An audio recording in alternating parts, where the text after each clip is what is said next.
kun asfaaltii irra jechuudha. Asfaaltii irra aanee mana tokkocha qofatu jidduu jira. Viidiyoon engaddaa asirratti mul'atu duwwaa tokko. Kun asiin suuqiidha. Argaa jirtan jedhee amana jechuudha. Amma gara keessaa isinii seena.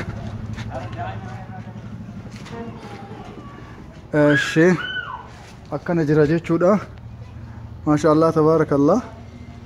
Kaaree 200 irratti mana ajaa'ibaan ijaaramee jirudha. Xumuramee waan hundan fixatee bareedee ijaarama sobee hin jiru malee ijaarsi isaa feerroo ajaa'ibaatiin ijaaramee jira. Haala nama dinqisiisuun. Shaklaa garanaa kana tafe malee sirritti ajaa'ibatti dalagamee jirudha. Amma guutum isinin mul'isa. Tun balbala suuqaati. Tun mana fincaaniiti. Kun kutaa tokko. Kutaa 2. Kutaa 3. Kutaa 3 fi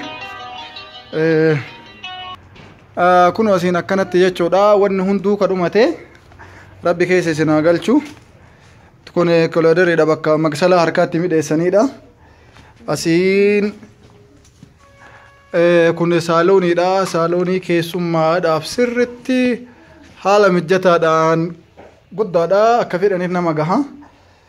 Keessa kana nama jiraare. Kun kutaa hirribaati. Biraatiin sirri isin ifeen jiruuyyuu akka ajaa'ibaatitti guddaadha kunuuyyuu. Asiin keessa kanaan ammoo shaaworiidha jechuudha. Wanna tun gallee waan galee hin xumuramne jechuudha. Kun masranni hin jira. Shaaworiidha.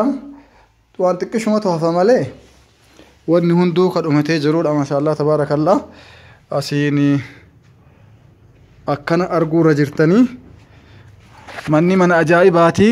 Namni illee nama ajaa'ibaati. Walumaa galatti saaloonii tokkoo fi gaadaa tokko 2 3 4 saaloonii tokkoof gaadaa 4 fi suuqii tokkoo fi mana fincaanii titu jira jechuudha. Shaaworii mana fincaanii alarraa kan uummata walii galaatii fi kan faamilii illee kophatti ka jirudha.